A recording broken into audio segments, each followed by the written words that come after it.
title of the talk is Zeta function of K3 surface of finite field. Thank you for your attention. Thank you for returning to part 2. Let me start again with the short list of constructions of K3 surfaces that we know for 2 reasons. To come back to explain what I will do, but also because the list was incomplete. So what did we have? We had equations. One can write down the K3 surface by equations. So for example, maybe a complete intersection, or sometimes with a genus 1 vibration. I don't really know any other, or hardly any other ways to write down a K3 surface by equation. Second, geometry. And I mentioned one construction already, the Kummer surface of an abelian variety. But there's another that's going to be quite relevant to something I will talk about at the very end of my talk. And that is moduli spaces of sheaves on K3s. So this is a way of constructing new K3 surfaces out of old K3 surfaces. It turns out that very often a moduli space of sheaves on a K3 surface is itself a K3 surface. So maybe if I have to put a name on this, it's Mukai, who has studied this extensively. So third, we had the transcendental methods.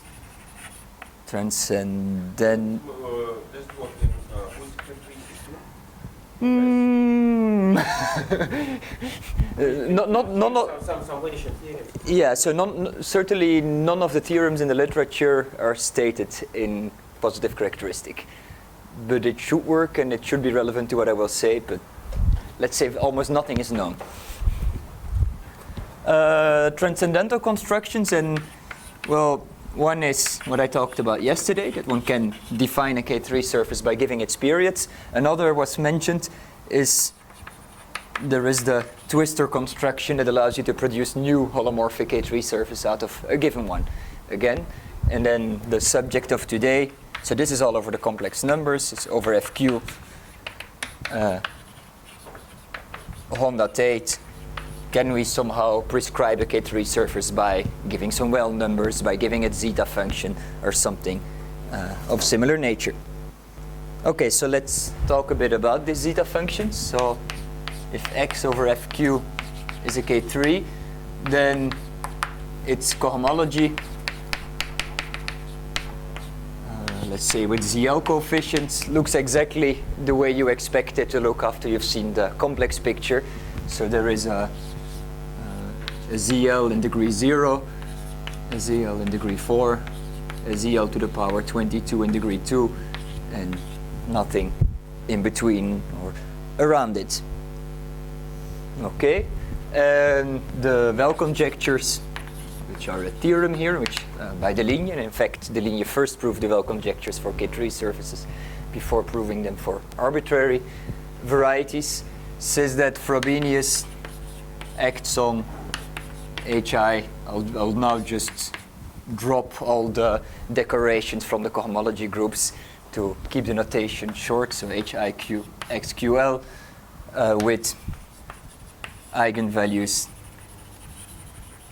lambda. Well, first of all, they are algebraic numbers, and secondly, they satisfy that for any embedding that you choose, that their absolute value is q to the I over 2.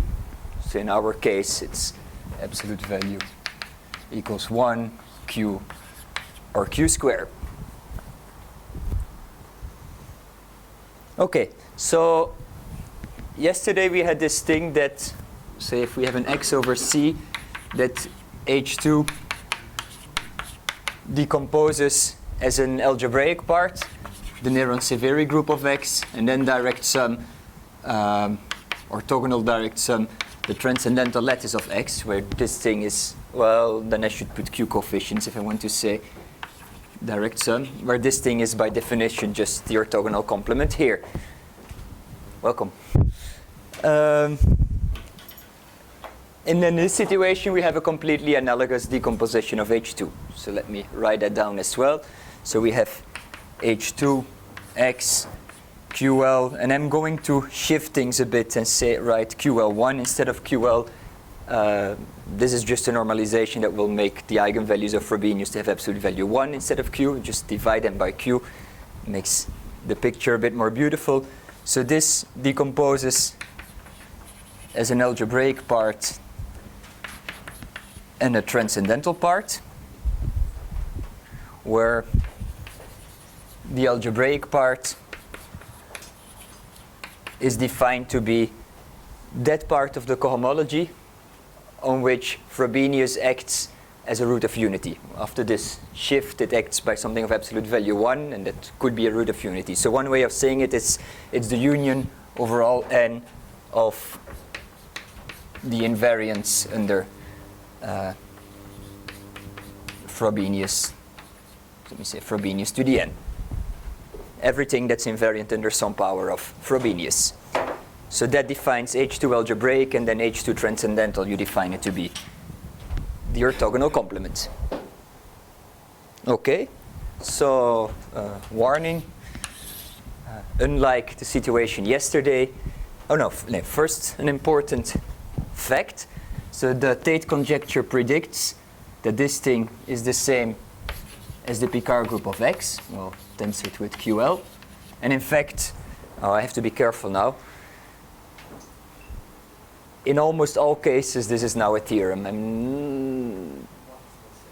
Is everything in characteristic 2 known now? I think there was a footprint on our PDP era recently. Yes, so I'm... It's now even okay in characteristic 2. Okay, and let's wait a little while for all the... because these things are very delicate. But so known, so refereed and verified in almost all cases, and there is an announcement out that even shows this in all cases. But we won't use this in any way. This is just to explain where the terminology algebraic and transcendental comes from. So as before, the algebraic part is the part that comes from divisors on your K3 surface X. Okay, so remark, warning, it may happen that this transcendental part is actually vanishes. So this is possible.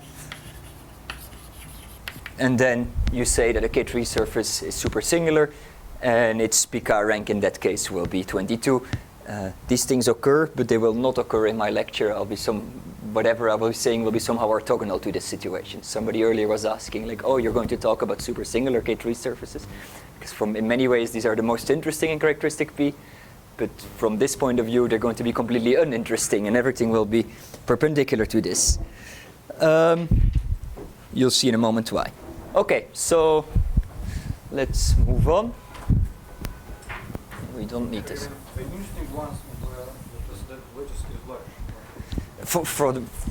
It's non-zero from the point of view from what I will talk about, yes. Okay, so this, please ask questions, because I'm still hoping to get to the record. Of course, if you know the structure of a tau cohomology, then you know the shape of the zeta function of X, so I can write that now down. So the zeta function of X over FQ, it looks like 1 over, there's only things in even degree, so there is a 1 minus t coming from H0. There is a 1 minus q squared t coming from H4.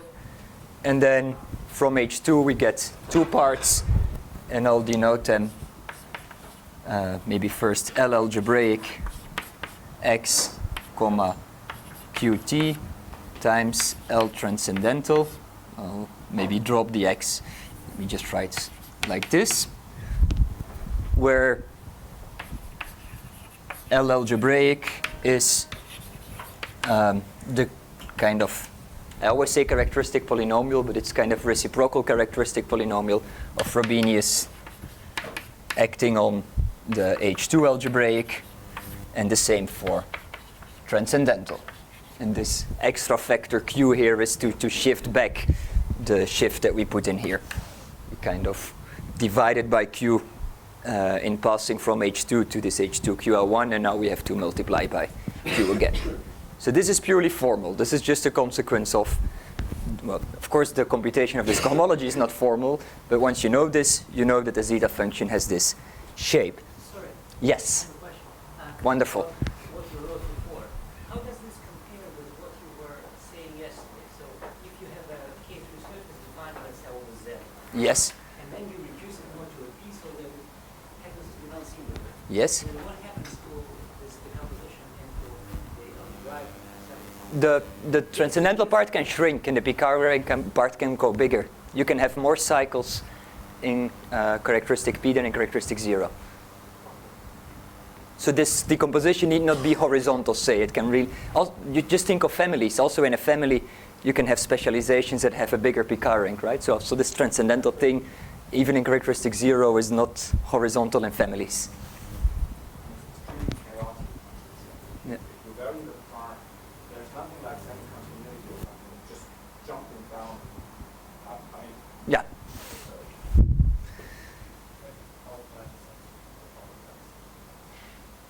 In case of CM, yes.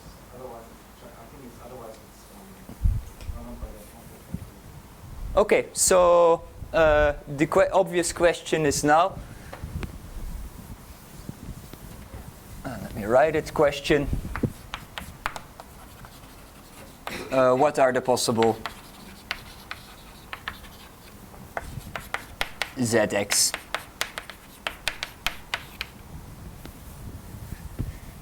And if we answer this question, then we have a kind of Honda-Tate theorem in the sense that you can just specify one of these possible zeta functions and you know there will be corresponding K3 surface. I will not answer this question just before you get your hopes too high, but I will say something non-trivial about this question, and maybe one of you will solve this question at some moment. Okay, what's the first thing to say?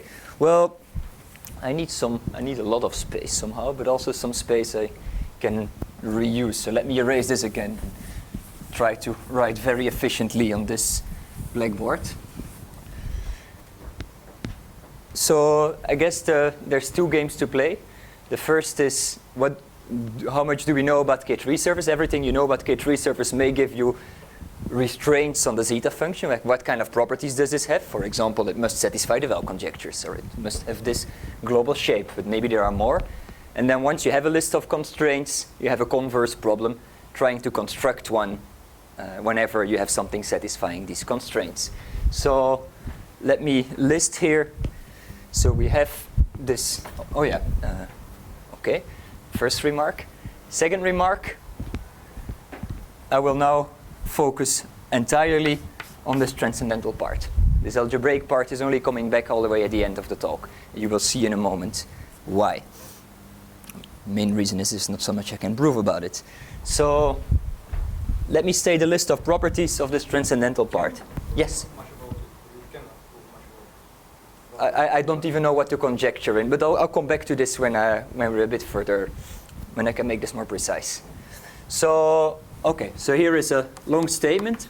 Well, either this transcendental L function is 1, because we're in the super singular case and there is simply nothing transcendental, or it is not 1, and then it has to satisfy, so let's say it's a product of 1 minus alpha it. The alpha I are the eigenvalues, and then these have to satisfy a list of properties I'll try to fit within the blackboard. Let me. Sorry? I'm announcing a theorem now. So I'll write here on the wall, theorem. First of all, well, the boring part, but I need to write it so that I can refer back to it. These alpha I are not roots of unity. Why? We've defined it that way. We've just thrown away in everything that was a root of unity. So for no n. Secondly, these alpha I satisfy the well conjectures. Well, because we know the well conjectures for a K3 surface. So nothing new. You're talking about L transcendental, right? Yes. It's either 1 or a product. Yes. So right? Is this clear? So L transcendental of a K3 surface over FQ either is trivial or it satisfies a list of properties I'm writing down. First is by definition. So second is by the well conjectures. Third, this thing is integral at primes different from P. And this is also formal as soon as you realize that you don't only have Italco homology with QL coefficients, but actually with ZL coefficients. Actually, you only have it with ZL coefficients. That's how you make it. And Frobenius acts there. So you can compute your characteristic polynomial of Frobenius with ZL instead of QL coefficients. And of course, we did this division by Q and multiplication by Q, but it doesn't do anything at the prime L. So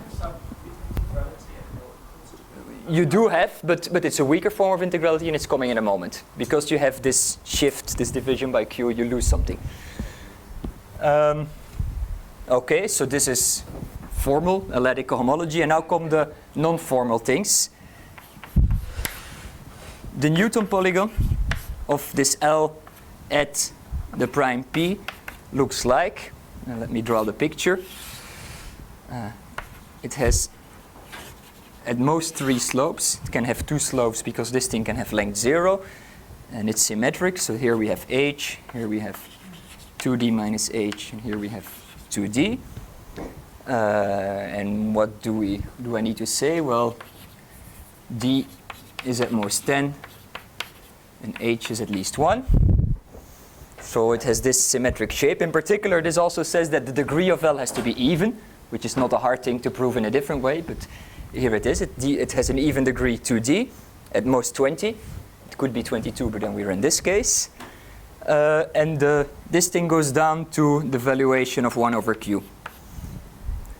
Okay, that's a lot of information, but one thing you get out of this, for example, is if you multiply your L by q, then it becomes actually integral at p as well. So maybe I'll write it here. The kind of weak integrality is that q times L is in fact an integral polynomial. There was a question. Yeah.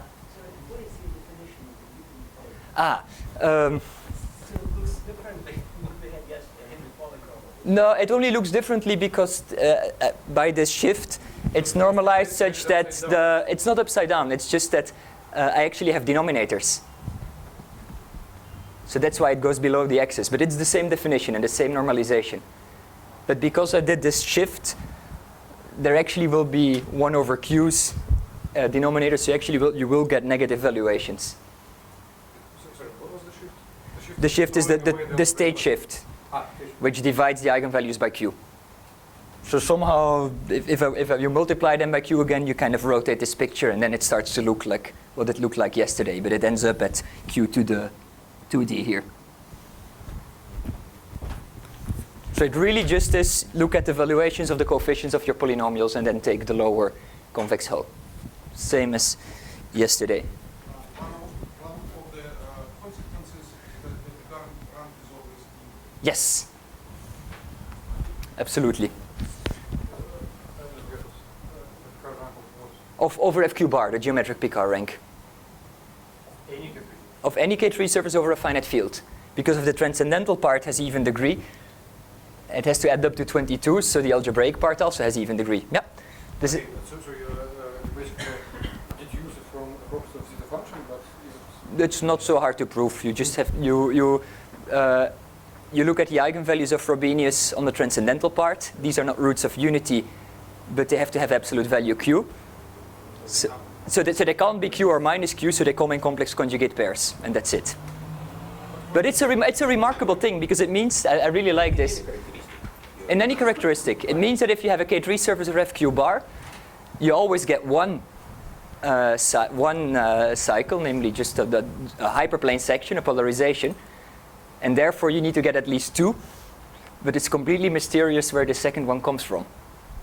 so there is No. With abelian varieties, you know which one to take. It's kind of, you know how to construct it. You take a graph of Frobenius somewhere. But there's no, you know it's there, but there's, and you know it's there because you know the Tate conjecture, of course. No, in no other way. An interesting corollary, by the way, is that very general K3 surface, you would expect to have power rank 1. Yeah. Well, by Ronald's given, we have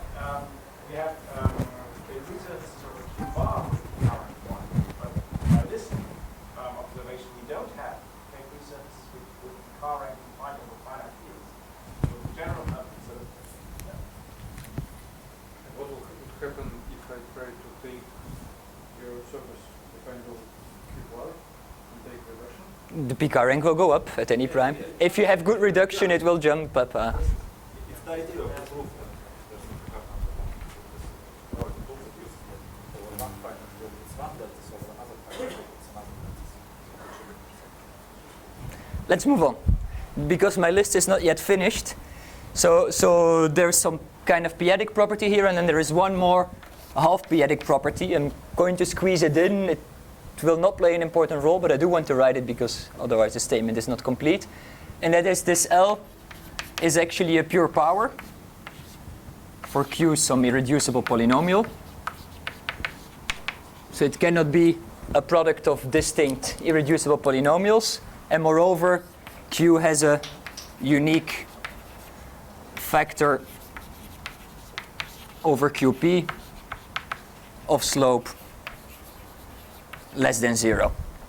So if you factor, so this picture already tells you that over QP, Q will have at least 3, well, in this case, 3 roots, but there could be more roots, more factors, such as slope could still be a composite of several slopes, and this last condition is saying that does not happen. So for negative and positive slope, there is a unique irreducible factor corresponding to this slope. Sorry, would you repeat the number 5? Yeah, so the polynomial, so L is a pure power of an irreducible polynomial. E, some power, Q to the E. And this, with rational coefficients, L itself has rational coefficients. And moreover, this L has over QP a unique irreducible factor of negative slope. So this, in this picture, this negative slope part does not come from 2 different QP polynomials. There's only one. It can occur with some power, of course, but only one QP factor occurring that contributes to this slope.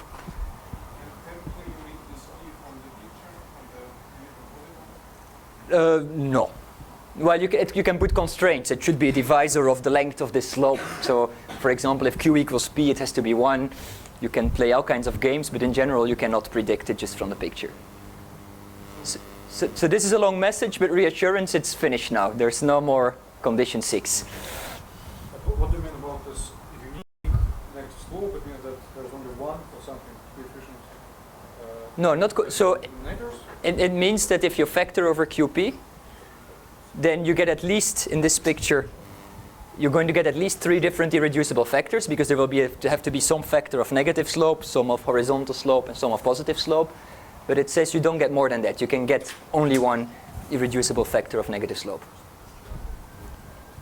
Let me move on, because the details of this last thing will not, well, they will play a role in the proof, but not in the part of the proof that I will be able to give today anyway. So.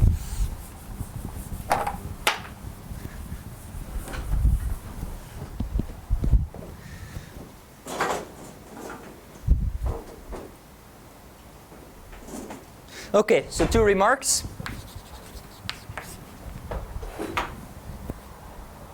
So the first remark, this may not at all be trivial at first, is the list of such L's. So given Q, there's only finitely many such L's. And in fact, they can be effectively computed, and we'll come back to that. So you could, in principle, say, choose your favorite prime power Q and compute the list of such functions. And people have done this. Second remark.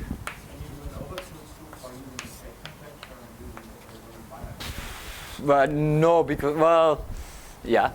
No, because then you still need to prove a converse theorem that we can't do yet. No. But it's reassuring, kind of. If the list was not finite, then we had a problem. But you're running ahead, so let's.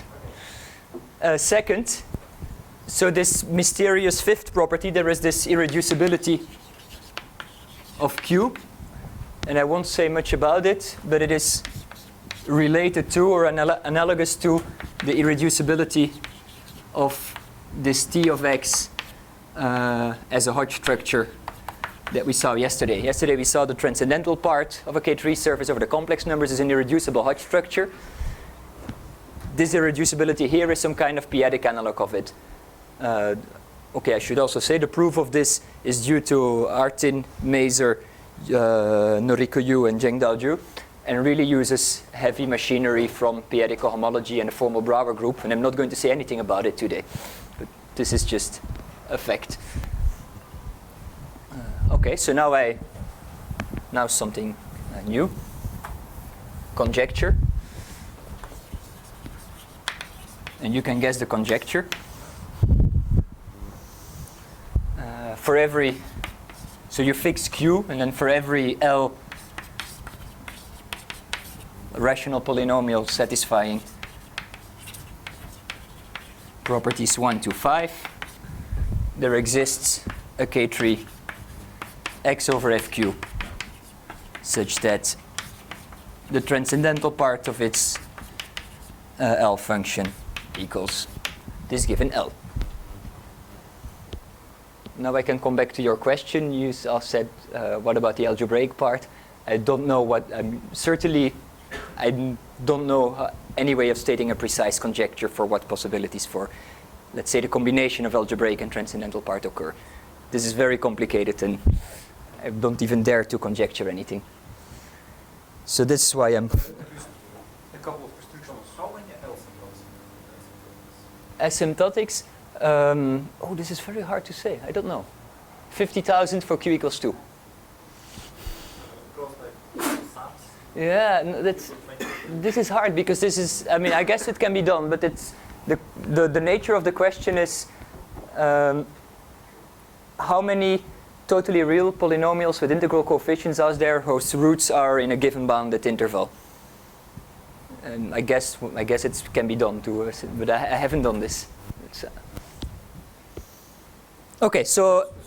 But Basil, do you not have a reasonable conjecture which restrictions are enough for algebraic partners?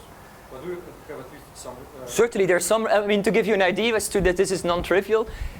You can write down combinations of L transcendental and L algebraic that look completely plausible from any kind of higher motivic cohomological point of view, which looks like it's completely reasonable. It should be the L function of a K3 surface, except that then you compute the number of points of your K3 surface over, say, FQ square, and you find it's negative. And that, of course, can't happen. So it's very hard to really... yeah. Also, the counting problem.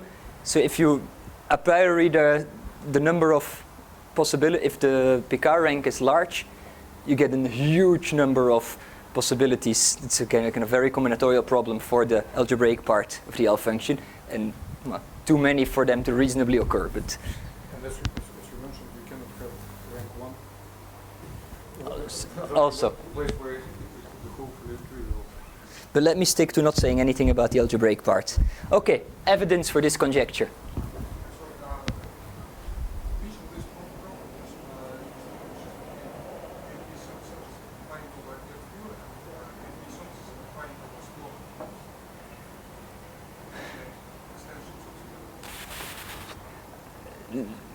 Well, a combination of the last two, right? The first three are kind of invariant, and the last two, they are delicate. They're not so 4 and 5 is the answer, but it's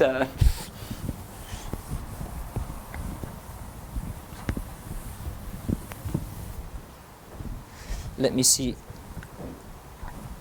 how much time I took to state the conjecture. A lot more than expected, but that's nice. Okay, evidence. So there's evidence of two types. There is a theorem that I'm going to state in a moment, and there is numerical evidence. So maybe let me start with the numerical evidence and do this quickly so I can focus on the theorem. So as I said, these lists are finite, so you can compute them. And Kiran Ketlaya and Drew Sutherland, they've done this, and for Q equals 2, they've computed the list of all such L. And there's 50,000, as I said, about 50,000.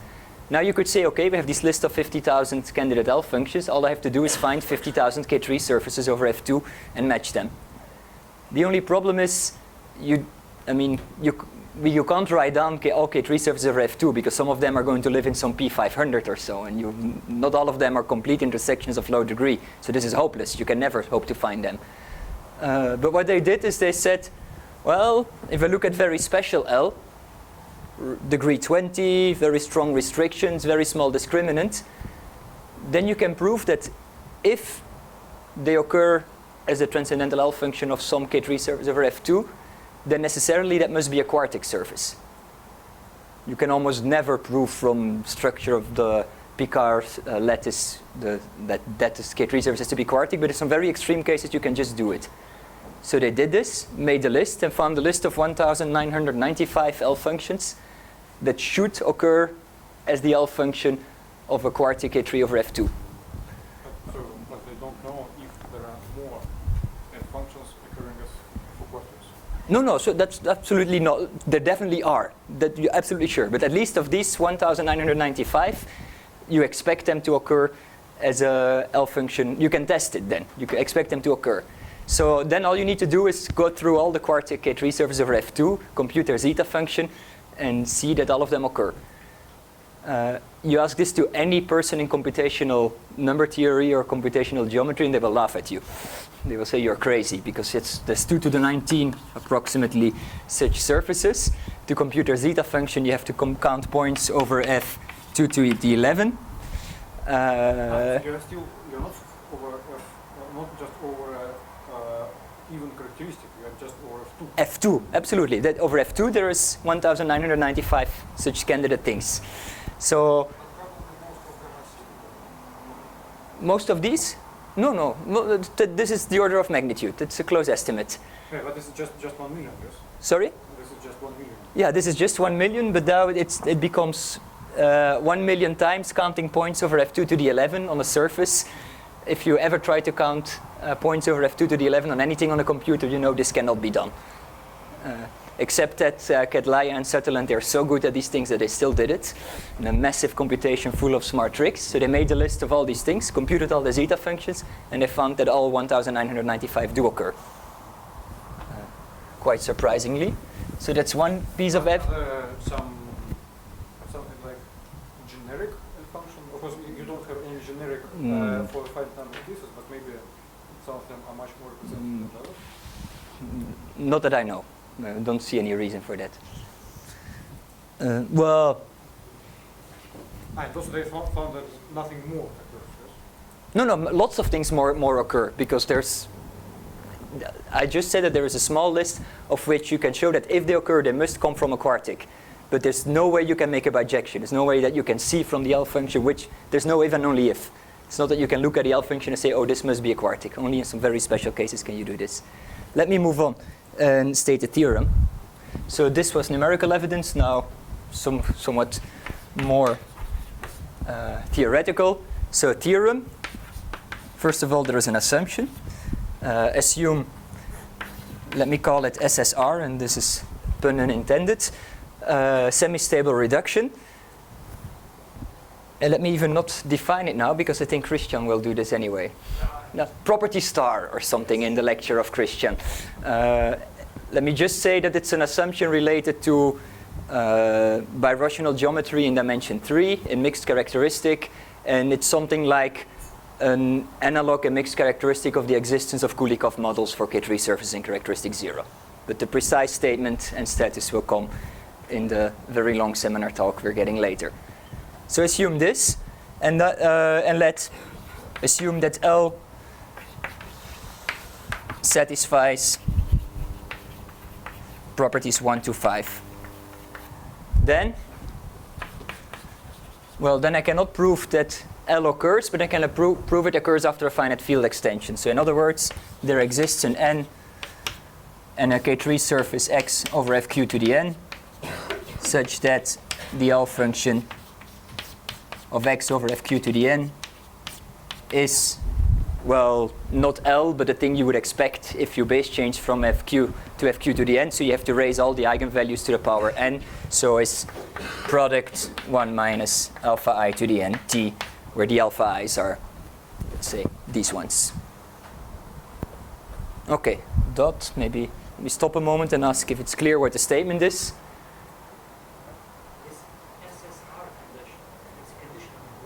It's a condition on all K3 surfaces over p-adic fields. So it's stating every K3 surface over a p-adic field has a good model. It's a conjecture, and it's a conjecture that's. It's essentially a potential semi-stable reduction, which everybody would expect. We do have currently in dimension 3. I mean, we're talking about models of surfaces over EBI, so this is dimension 3. We have would follow from the division of singularity plus some sort of toroidalization. But almost there. I mean, the experts, I mean, there are also many cases where this is known, but it's currently not quite. So to rephrase this, every time I ask an expert what they expect of this, the answer you get is, oh, this is most definitely true, and wait a few years and then it will be a theorem. My expression, though, is that they have been saying this for a few years already, so... There has been progress. So this is not a condition on L. This, no. This is a condition on P. This is a conjecture from, say, resolution of singularities and mixed characteristic, essentially. Come to the seminar and there really will be, I presume, a precise statement of the condition, right? Okay, so maybe I should let's keep the theorem on the board and let me give you a sketch of how it's proven. The time I've left, there's not much more that I can do than a sketch. Okay, so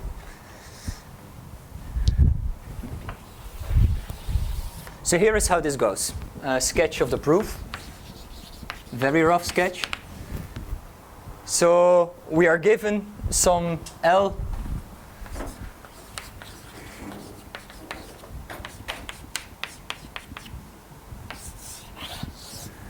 which satisfies properties 1 to 5. And out of this, we actually have to construct a K3 surface. So how does this go? Well, first, you construct a number field, a CM field, E over Q, and an element pi in E such that a number of properties hold. I think I can even still write this in this box. Two things. First of all, the characteristic polynomial of pi is the L you are given, right? So the characteristic polynomial of multiplication by pi in E. It has to be a CM field, and there should be a unique place V lying over P with V of pi less than 0. You can do this. This is elementary number theory almost, because somehow it's like weak approximation or Chinese remainder theorem. There's a condition that the field should be CM, but that's a condition at infinity. There is some p-adic condition, there should be a unique place with a certain property, but that's a condition at P. And well, to produce some number field in which the characteristic polynomial of pi is L, you kind of know how to do this. You start by looking at the number field given by this irreducible polynomial Q, and maybe you make an extension, but this is the easy part. And then once you have this CM field E, you build a K3 X over the complex numbers with CM as defined yesterday, with complex multiplication by the field E. And this part is tricky. There's two things you need. Well, so certainly the construction is going to be transcendental. It's going to use the Torelli theorems. You're not really going to construct a K3 surface, but its period, and then just use the surjectivity of the period map to say, oh, apparently there exists a K3 surface. So this part is highly non-constructive, and the proof of this theorem will be highly non-constructive. But in order to do this, you also need to prove something about quadratic forms. There's something rather delicate to do in case that the transcendental rank is very large. And to indicate this, Piatetsky, Shapiro, and Shafarevich already showed this when the degree, where is it, my 2D, is at most 16.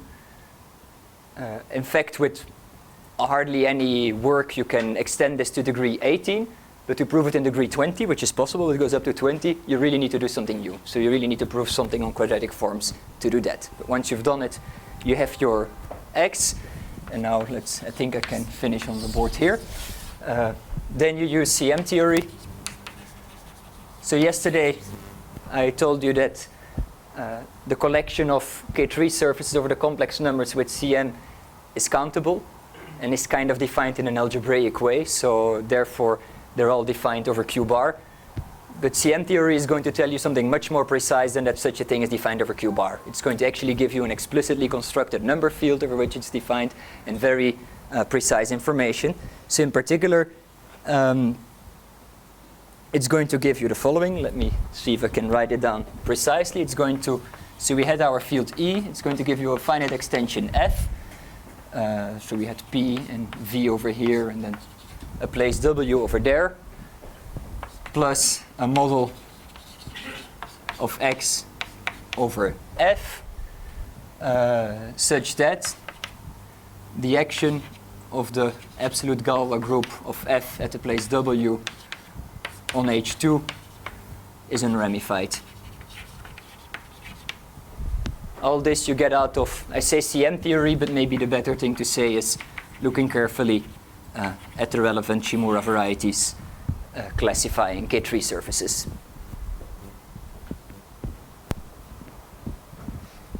Okay, but now this looks very hopeful.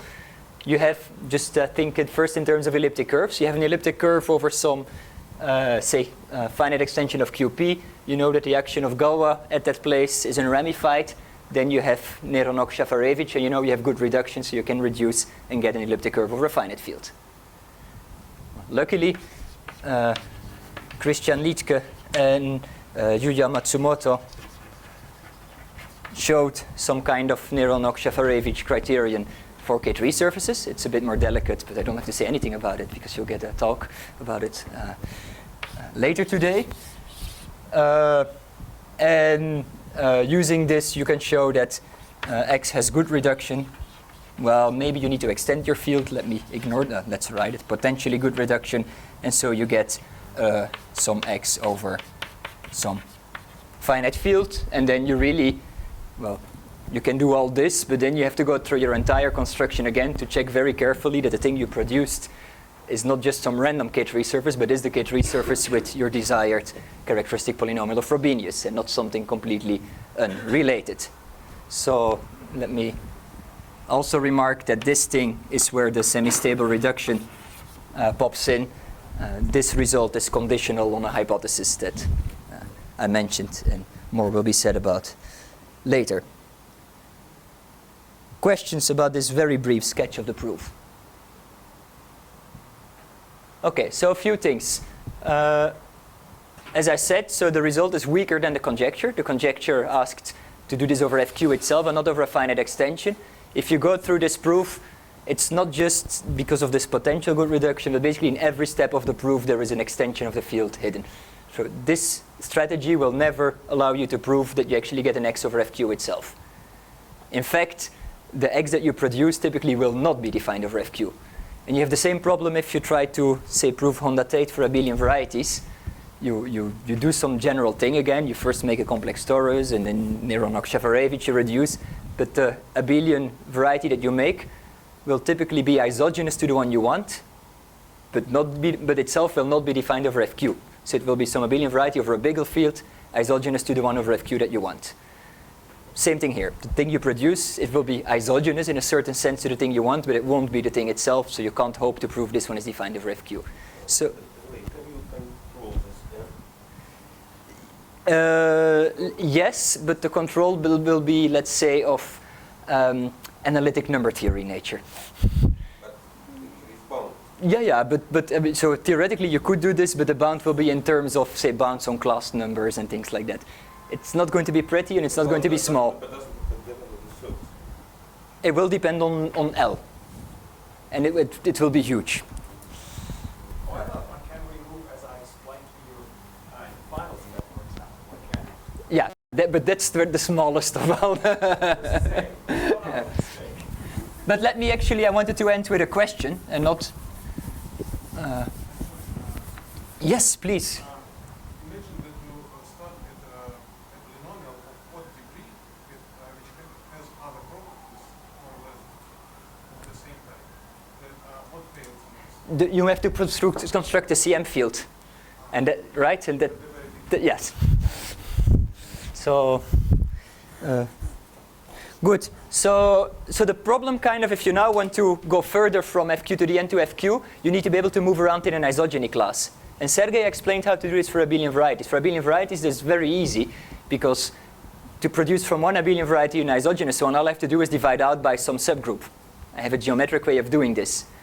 But with a K3 surface, I can't do this. I can't just divide out by a subgroup. So, you're running ahead. We're coming there. So let me actually state a question. And let me actually state a theorem, but a theorem in characteristic 0, and then ask a question. Theorem.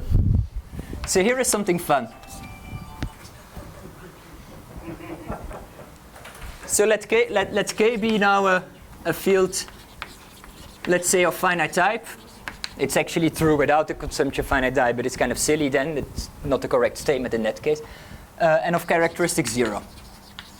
And let X over K be a K3 surface. So the theorem is going to produce isogenous K3 surfaces in the following way. Assume you have a lattice in its H2 with the property that it looks like it could come from the H2 of another K3 surface. So what do I want? I want this to be Galois stable, and I want it to be unimodular for the cup product pairing. So then the theorem says there actually exists a K3 surface Y over K such that, well, the H2 at primes different from L did not change. So H2 Y ZL is H2 K bar X. I should not call it ZL, ZL prime, X K bar ZL prime for every L prime different from L. And at the prime, L have replaced this one by the lattice. Oh, I should have put QL here because, of course, a submodule of something unimodular cannot be unimodular itself. So H2 Y K bar ZL is lambda. And these are isomorphisms as, say, lattices together with Galois action. OK. So this is kind of the analog to what Sergey said earlier, the kind of trivial statement about moving from one abelian variety to another. This theorem is a theorem in characteristic 0. Let me just sketch in 3 words the proof. Over the complex numbers, Torelli, done. And then you look carefully at the Shimura varieties of K3 surface to deduce from the fact that you know it over the complex numbers for all K3 surfaces at the same time that you can actually prove it over, say, Q bar and even over Q. Sorry, but over K bar, I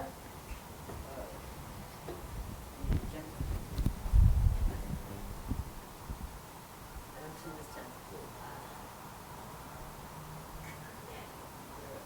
I thought it was always of rank 22. Yes, it is. Yes. So maybe I should, so lambda is a Galois stable unimodular ZL lattice. Is this what was confusing? Of rank 22. So let is a full rank of rank 22, because it should be the H2, the integral H2. So the rational H2 I'm not changing, but I'm saying I changed the integral H2 a bit, and then there is a new K3 surface with that changed integral H2. Right? That's the nature of the game, and that one is kind of the isogenous one, without saying ever defining what isogeny means here. Okay, so I gave this theorem. I sketched the proof by hand waving. So let me end with the obvious question, and kind of if you cannot answer that question, it looks pretty hopeless to answer to prove the conjecture I stated earlier. Sorry? No, it's characteristic 0, so action of a very big Galois group. Yeah. Yes. So, yeah. So, question. Well, can you do this in characteristic bigger than 0? You have to change the statement slightly at the prime, p, but don't do that now. I have absolutely any integral structure that is not like ruled out for silly reasons. It has to be unimodular, and it's so any integral structure on the given rational H2 of a K3 surface occurs as the integral structure of another one. So the argument I just gave, you can't really extend to a positive characteristic for the following reason. So you do have the Shimura variety, and it does have a model over Z, and you do have your modular space of K3 surfaces, and that has a model over Z. But over Q, you can kind of show these things are the same, and the models over Z, they really start diverging. The relation is very unclear, and you can't just pass from knowing something about the Shimura variety does not tell you that much about integral structures on the K3 side and vice versa. So that's the nature of the problem. And let me come back to one remark made. I only know of one technique that allows you to actually produce kind of geometrically, not using Torelli, an isogenous K3 surface from a given K3 surface, and that's modular spaces of sheaves on that given K3 surface. So the only kind of approach I know to doing such a thing is building modular spaces of sheaves, but it seems like by far too little is really known, especially in positive characteristic, to make this work, or even to kind of reprove this in characteristic zero with these techniques seems, well, let's say hard. Thank you for your attention. Sorry for going not really over time. Thank you.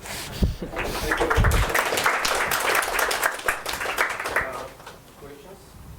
And thank you for your questions. This was much better. Is there something similar for hydrogen operations? A priori, yes. So everything works similar except for Liedtke Matsumoto. It becomes much harder than to... Yeah, because that really is a statement about three-dimensional geometry, so you can't really hope at this moment to just have some Neron-Okshafarevich criterion. But for instance, is there some analog of this theory? Of that, I hope so. Which is on the central platform. Of this theorem.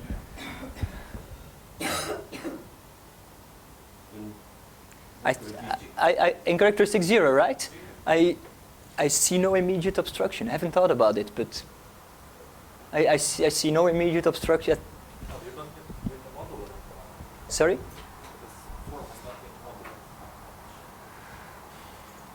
Yeah, but you still have a Torelli theorem that tells you exactly what lattices should occur. So you have to change the statement a bit, but you have the information you need to do that.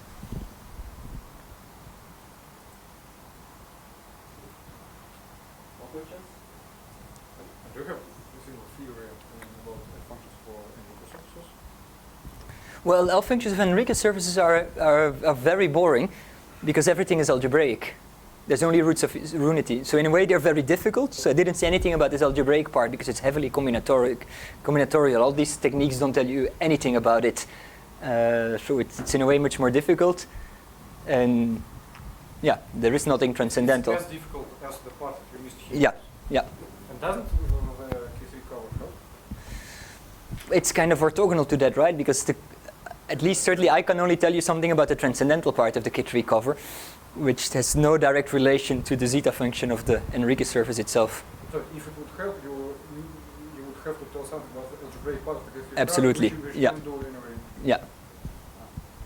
And the fact that it's not an arbitrary K3 but a Q22 section doesn't help at all. So this is an interesting remark because in this whole story, if I would have changed the question, and the question would have been what are the zeta functions of quartic surfaces, it would have been hopeless.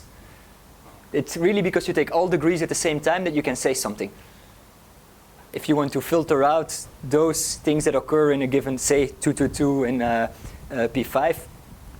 But in your theorem about there exists something over some extension, you never control the No. polarization. No, you don't. And let me even tell you one more thing about it. So in the list that Kedlaya and Sutherland make of candidate L functions over F2, there is one of which we can prove that it cannot occur in dimension less than 500. So its smallest possible polarization is degree 560 or something. So you'll never. So even if you prove this theorem, you know it exists. We know.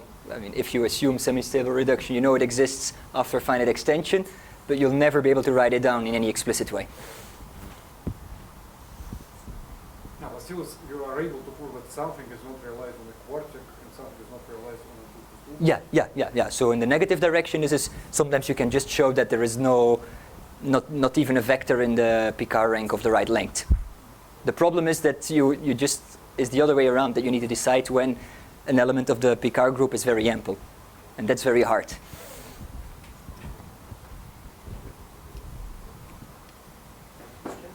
Thank you again. Thank you. We resume in 5 minutes. And I think I got 5 at some moment, I'm pretty sure. So it's, But Christian has another chance.